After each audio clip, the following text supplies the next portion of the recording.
Aujourd'hui, on va regarder les applications de la simplicité des groupes. C'est-à-dire qu'un certain nombre d'entre vous, je suppose à l'agrégation externe ou interne, mais bon là, vu la saison, c'est plutôt externe, ont dans leur musette un développement sur la simplicité, par exemple, du groupe SO3 ou du groupe AN quand n est différent de 4. En particulier, quand il est supérieur ou égal à 5, c'est plus intéressant parce que c'est non commutatif.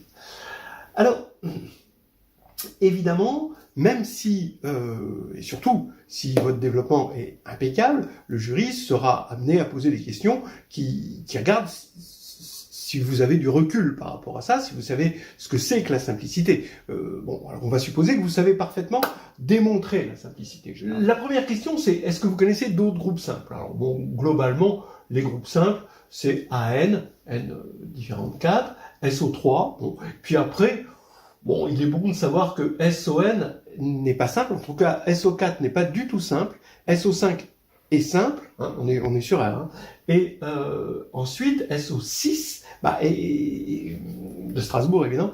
C'est quelqu'un qui a toujours frisé le lamentable et qui est toujours resté dans le ridicule. C'était Toujours. C'est que de la beauté. Et n'est pas simple.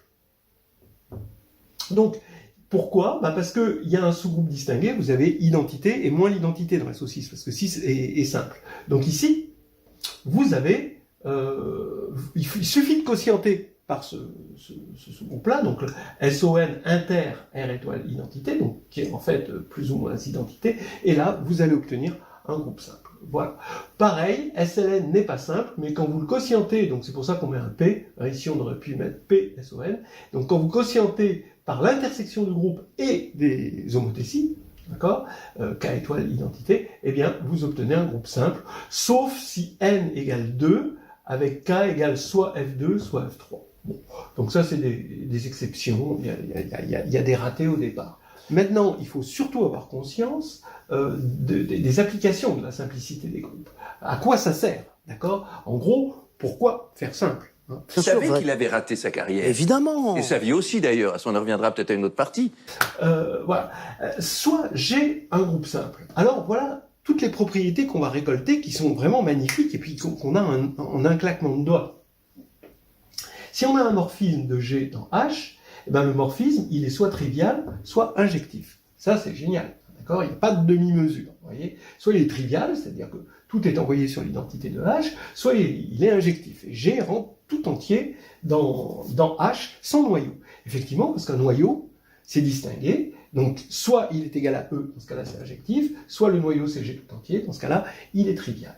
Alors, dans le cas des groupes finis, on a quelque chose encore mieux, soit phi, un morphisme de G dans H, G et H fini. On suppose que l'ordre de G ne divise pas l'ordre de H, alors phi est forcément trivial. Là, vraiment, ça se fait encore en un claquement de doigts, puisque s'il n'était pas trivial, eh bien, il serait injectif, et dans ce cas-là, G s'injecterait dans H, et donc, l'image, qui serait isomorphe à G, eh bien, aurait un ordre qui diviserait l'ordre de G.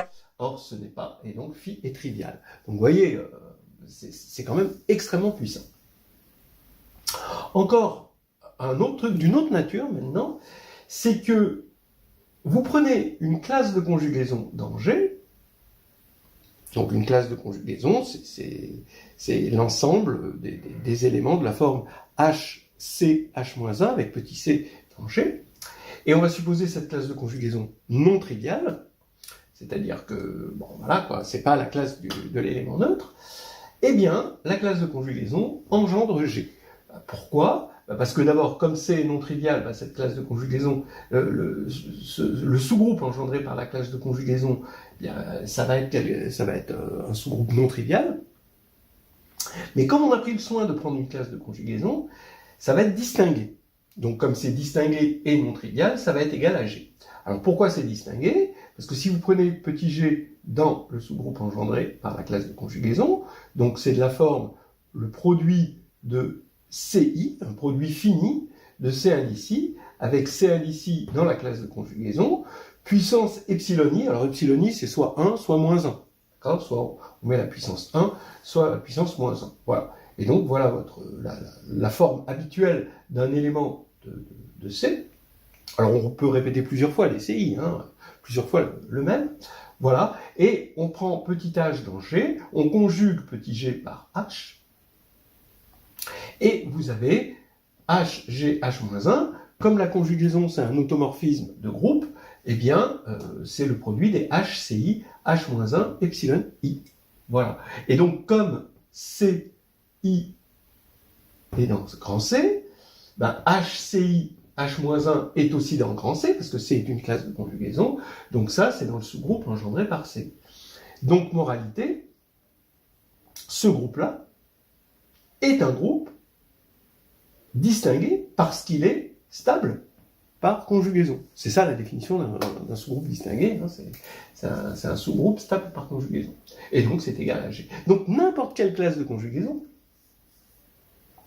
engendre G. Alors qu'est-ce qu'on va prendre par exemple ici, vous êtes dans SO3, hein, d'accord? Alors vous allez dire, bah oui, vous avez la classe des retournements. Les retournements engendrent SO3. Ouais, alors là c'est un peu triché, parce que comme on a démontré que SO3, généralement, est simple, généralement, hein, je dirais 9 fois sur 10, on l'a démontré en utilisant le fait que les retournements engendrent justement SO3. Donc on ne peut pas utiliser la simplicité pour montrer que les retournements engendrent. En revanche, maintenant vous pouvez prendre, je ne sais pas moi, par exemple, toutes les rotations de SO3 d'angle plus ou moins pi sur 12. D'accord ? Quand vous prenez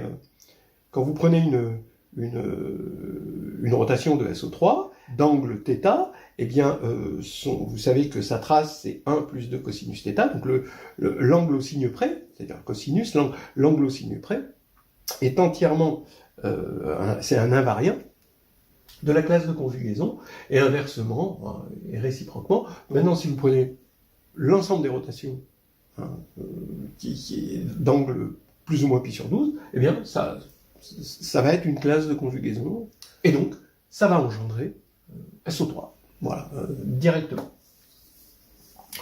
Prenez AN, vous savez que les 3 cycles, bon, ça vous vous êtes servi, donc vous n'avez pas le droit de vous servir de la simplicité pour montrer que les 3 cycles engendrent N, mais prenez, voilà, je sais pas moi, A12, ben, les 12 cycles engendrent A12. Non, ça c'était une farce, parce qu'un 12 cycles, c'est pas pair. Il était entre l'échec et la catastrophe tout le temps, tout le temps, tout le temps. Voilà. Mais les 11 cycles, ça engendre A12. Voilà. Ok, donc voilà des applications vraiment magnifiques de la simplicité. Et on n'est pas encore rendu. Je veux dire, toute l'histoire de l'algèbre est une utilisation subtile de la simplicité. Maintenant, on va passer à autre chose. On va regarder des extensions d'un groupe simple. Par exemple, AN est simple, et vous avez un surgroupe, en quelque sorte, de AN, c'est SN. Et maintenant, on va pouvoir comprendre quels sont les sous-groupes distingués de SN. Parce que SN n'est pas très très loin de AN. Donc, dans les sous-groupes distingués de SN, il va y avoir de la rigidité. Alors regardez, si G est un sous-groupe de SN, N différent de 4, alors G est soit E, soit AN, soit SN. Donc là, il y a 3 possibilités. Vous voyez, c'est une grosse rigidité. Donc on va le montrer, c'est pas trop difficile. Regardez G inter AN, vous voyez que c'est un sous-groupe de AN, mais c'est un sous-groupe distingué.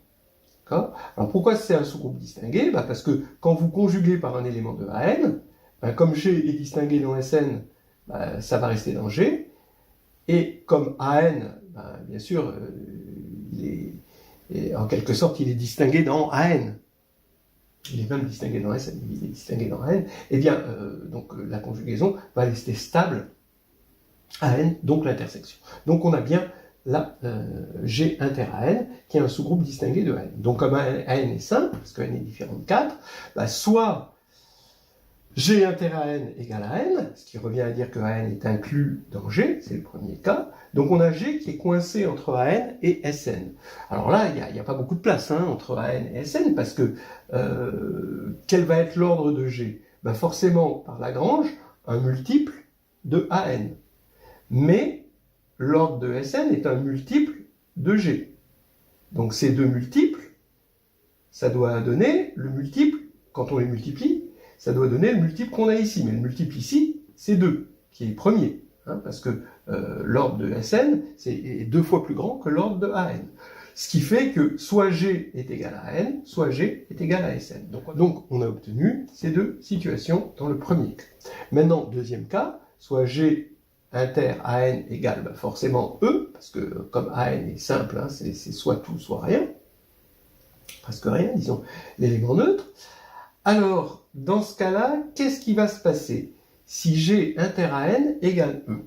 Prenons deux éléments de G. On va les prendre différents de E. Vous les multipliez. Sigma et tau. D'accord? Ils sont dans G. Donc, comme ils sont dans G et différents de E, ils ne sont pas dans AN. Mais quand vous allez les multiplier, vous multipliez deux éléments de signature négative, donc ça vous fait un élément de signature positive. Mais comme vous êtes dans G, vous allez rester dans G d'une part. Mais vous avez un élément de signature positive, donc vous êtes dans AN. Donc vous êtes dans G inter AN. Donc sigma fois tau, sigma rond tau si vous préférez, il est dans G inter AN. Donc c'est forcément E. Alors là c'est embêtant, ça veut dire que si vous prenez déjà sigma fois sigma, d'accord, ça fait E. Donc sigma est d'ordre 2. Donc déjà j'ai que tout élément de G est d'ordre 2. Donc maintenant, mieux, vous prenez deux éléments de G, différents de E. Donc ils sont tous les deux d'ordre 2. On est bien d'accord. Donc vous prenez tau moins 1, va être aussi dans G. Donc vous allez avoir sigma fois tau moins 1, d'après ça, est égal à E. Donc tau est égal à sigma. Donc ça veut dire qu'il n'y a qu'un seul élément différent de... soit G est égal à E, d'accord? Dans ce cas-là, on est dans ce cas-là. Mais si on n'est pas dans ce cas-là, alors il n'y a qu'un seul élément, sigma, qui est d'ordre 2 dans G. Donc G, c'est juste E, sigma. Et on va montrer que c'est pas possible. C'est-à-dire que ça, c'est pas possible. Attention, si N est différent de 2. Donc là, à partir de maintenant, on va supposer que N est strictement supérieur à 2. Alors, donc, supposons que sigma est différent de E. Donc ça veut dire qu'il va envoyer I sur un certain J avec J différent de I. Mais comme il est d'ordre 2, sigma de J, ça va être I, forcément, parce que sigma 2 égale identité. Voilà. Mais, comme N est strictement supérieur à 2, j'ai un troisième élément, que je vais appeler K, et je vais dégainer le 3 cycle IKJ. Donc, bon, je sais que j'ai même pas besoin de dire que ça c'est dans AN, puisque je sais que c'est dans Sn. Je vais regarder H sigma H-1, qui est censé être dans G, et parce que G est distingué, et qu'est-ce qui va donner I par H-1, il va donner J, J par sigma, il va donner I, et I par H, il va donner K. Donc, il envoie I sur K. Oui, mais alors, du coup, cet élément, il envoie I sur K. Or, le seul élément de G, il envoyait I sur J. Donc, c'est impossible parce que K est différent de J. Voilà. Donc, c'est terminé. C'est, je pense, la preuve la plus simple qui soit. Je ne sais pas si vous en avez une plus simple que ça. Bref, on a que G distingué dans Sn. Si n est différent de 4, alors G égale E à n ou Sn. La question classique, c'est que se passe-t-il pour n égale 4? Eh bien, pour n égale 4, vous avez E, A4, S4, ou le Fier groupe E, c'est-à-dire le groupe qui est constitué de E, le groupe à 4 éléments, qui est constitué de E et les 3 doubles transpositions. Voilà. Maintenant, on va exploiter un petit peu plus ce théorème de la classification des sous-groupes distingués de Sn. Alors voilà une jolie application, c'est que si le groupe Sn, alors là on va prendre n supérieur ou égal à 5, comme ça on est tranquille, s'il agit sur X, un ensemble, et qu'on a une orbite O pour cette action. Alors je prends une orbite O, ça veut simplement dire que je veux regarder Sn qui agit sur O transitivement. Voilà, donc je prends une action transitive. Je me restreins à une action transitive. Alors le cardinal de O est forcément 1, 2, et puis il y a un saut. D'accord? C'est-à-dire que le cardinal de O, si c'est pas 1 et 2, il est supérieur ou égal à n. Le n qui est ici. Alors bon, la preuve est assez simple. Hein. Vous regardez Sn qui agit sur O, hein, et on va supposer que O est de cardinal m, ce qui fait qu'on a une action de Sn sur O, donc un morphisme de Sn dans les permutations, dans le groupe des permutations de O. Comme O est cardinal M, le groupe des permutations il est isomorphe à Sm, donc on a un morphisme hein, de Sn dans Sm. Bon, mais c'est pas n'importe quel morphisme, parce que c'est un morphisme qui va donner une action transitive. Il peut pas être trivial, sauf si O est de cardinal 1, d'accord, par exemple. Donc, on va faire tous les cas, on va regarder le noyau de phi. Le noyau de phi, il est distingué dans Sn, donc c'est soit Sn, soit An, soit E. Alors d'abord, si le noyau c'est Sn, eh bien ça veut dire que phi est trivial. Ça veut dire que si vous faites phi de sigma de x, eh bien c'est trivial, ça va faire x. Voilà. Hein. Mais comme l'action, parce que ça c'est égal à sigma.x, hein, par définition, c'est l'action de sigma sur x, eh bien ça veut dire que dans l'orbite, il n'y a qu'un seul élément, x. Donc l'orbite est de cardinal 1. Si tiers de phi, c'est AN. Dans ce cas-là, par le théorème fondamental, vous avez que le quotient est isomorphe à l'image, et donc ça veut dire que im de phi, c'est de cardinal 2. Donc il y a l'élément neutre et un élément sigma, qui est différent de E. Eh bien, je vais montrer que le cardinal de l'orbite, dans ce cas-là, c'est 2, hein, d'accord, on va être dans ce cas, parce que, forcément, l'identité, on va pas compter sur elle pour rendre les choses transitives, hein, d'accord. Donc, on va dire que l'ensemble, l'orbite, puisque c'est transitif, c'est, donc, im de phi, c'est le sous-groupe engendré par sigma. Donc, on l'applique à x, eh bien, ça fait x et sigma de x. D'accord ? Donc, ce qui fait que soit sigma de x est égal à x, mais dans ce cas-là, c'est pas possible, parce que im de phi, ce serait 1, soit sigma de x est différent de x, c'est ce qui va se passer, et dans ce cas-là, l'orbite, comme sigma est d'ordre 2, hein, l'orbite, ça va être x sigma de x, elle est de cardinal 2. Alors donc maintenant, on arrive au cas où ker de phi égale E. Alors ker de phi égale E, ça veut dire qu'on a une injection de Sn dans Sm, et dans ce cas-là, n est plus petit ou égal à m.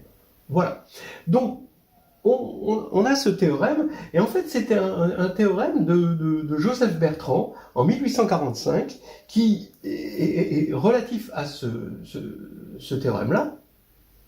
Et vous allez voir, si P est un polynôme à n variables, et on transforme P en permutant les variables, eh bien on va obtenir combien de polynômes? Eh bien on en obtient soit 1, donc ça veut dire que dans ce cas-là, le polynôme est invariant, donc c'est par permutation, donc c'est ce qu'on appelle un polynôme symétrique, soit 2, soit alors on en obtient plus que n. Et pour la petite histoire, Joseph Bertrand n'a pas démontré, ça a été démontré plus tard, on peut...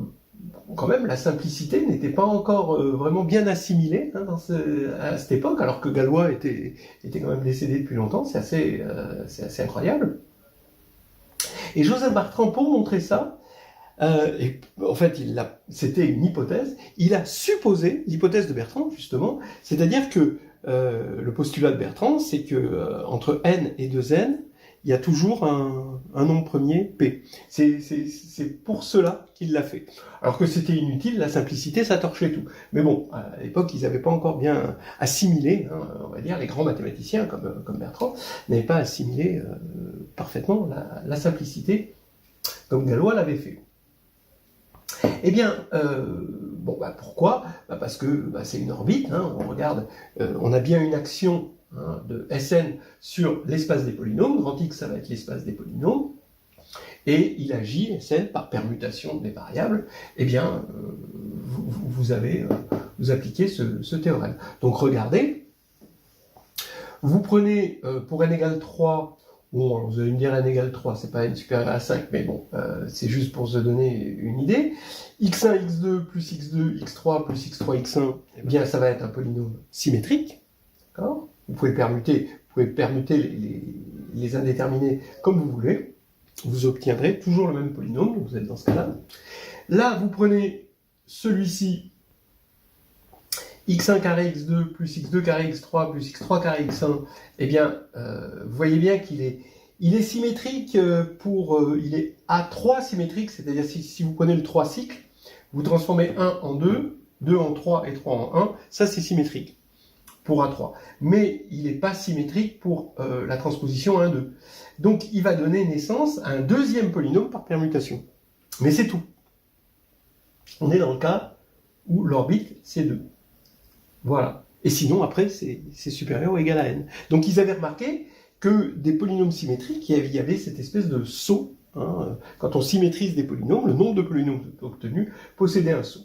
Donc voilà, c'est assez joli. Et pour terminer, regardez ce qui se passe pour S4. Évidemment, ça ne se passe pas comme ça. Vous avez ce polynôme, x1, x2 plus x3, x4. Eh bien, dans son orbite, vous allez avoir x1, x2 plus x3, x4, bien sûr, c'est l'identité, x1, x3 plus x2, x4.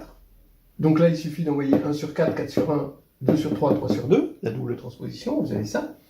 Et puis, vous avez de la même manière x1, x4 plus x2, x3. Donc là, vous avez une situation exceptionnelle hein, qui est liée au fait qu'il existe un morphisme qui va être de S4 dans S3. Et on va avoir un morphisme surjectif hein, de S4 dans S3, hein, qui va avoir pour noyau, forcément, un sous-groupe distingué d'ordre 4, le groupe de Klein de S4. Voilà, c'était une petite balade en toute simplicité.